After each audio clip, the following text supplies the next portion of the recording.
So, yung nasa marketing mo, expert na yon. Yung nasa FB Ads management mo, expert na yon. Yung gumagawa ng mga presentations mo, experts na yon. Okay? So, lahat ng mga nasa paligid mo, marketing, sales, social media, FB Ads, mga experts na. Ito na yung time na sasabihin mo, okay, I can afford this, therefore, kumikita na ang aking negosyo.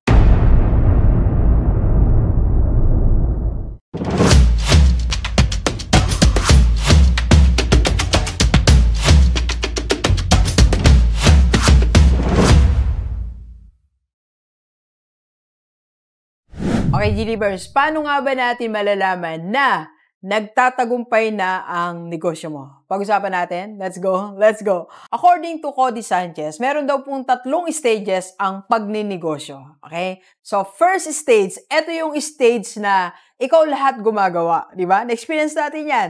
Mula sa pagpo-post sa FB natin, sa pagsagot sa inquiry, pagkuklose ng deal, at pagdi-deliver ng ating mga products, pagsagot sa mga complaint, pag-ayos ng office, pagbukas ng office, pagsara ng office, paglilinis, and all. Tayo lahat ang gumagawa. Yan ang first stage. Kaya kung dinadanas mo yan ngayon, ay okay lang yan. Huwag kang maiyak sa isang sulok. Kasi talagang pagdadaanan natin yan.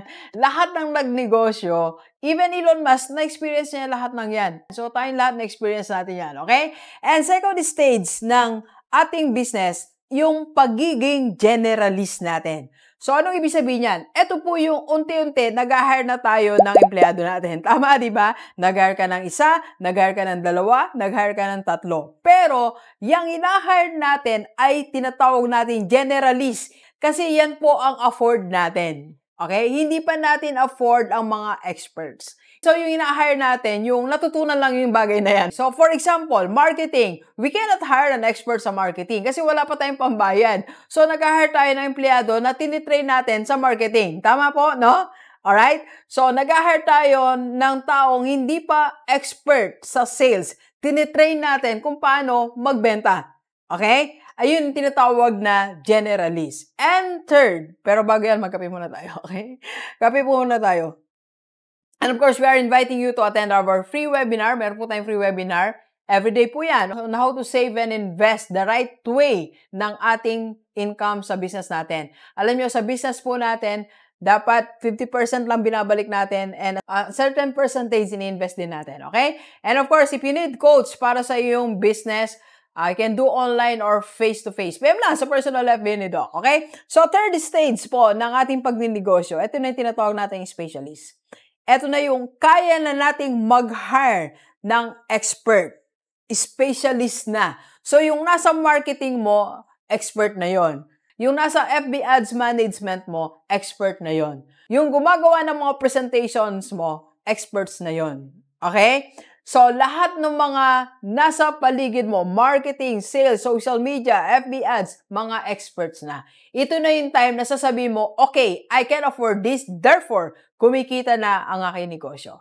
And actually, this is the reason bakit po maraming matatagumpay na negosyante na lalo pa silang nagtatagumpay. Because they can afford specialists. They can afford experts employees. Okay? Alam nyo, sa atin pong lahat, no? Kaya minsan, mabagal ang pagunlad ng ating negosyo kasi hindi tayo nag-hire ng specialist. Lahat ng line-up natin, okay, ng ating mga empleyado, lahat generalist, walang expert.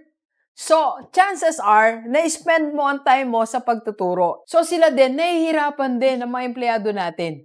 Kasi hindi nga sila expert. Pinapagawa natin ng poster, hindi nga sila expert sa paggawa ng poster.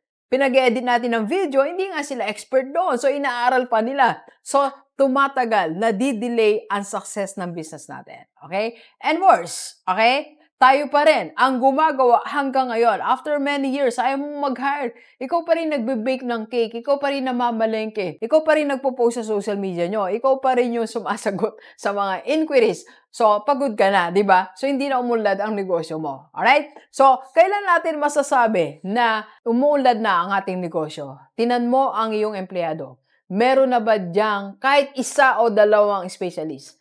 Pag meron na, yes, nakakaangat ka na. Okay? Kung wala pa and you can afford it, try natin. Try to hire a specialist. That's the indicator na umuunlad at paunlad pa ang negosyo mo. Okay? Let's go, let's go. Kape po tayo. Kape po. Thank you for watching. We are inviting you to attend our free webinar sa IMG Rockstar Community para makapag-invest ka na sa mutual fund at magkaroon ka na ng Kaiser. PM na sa personal FB ni Doc. Let's go, let's go!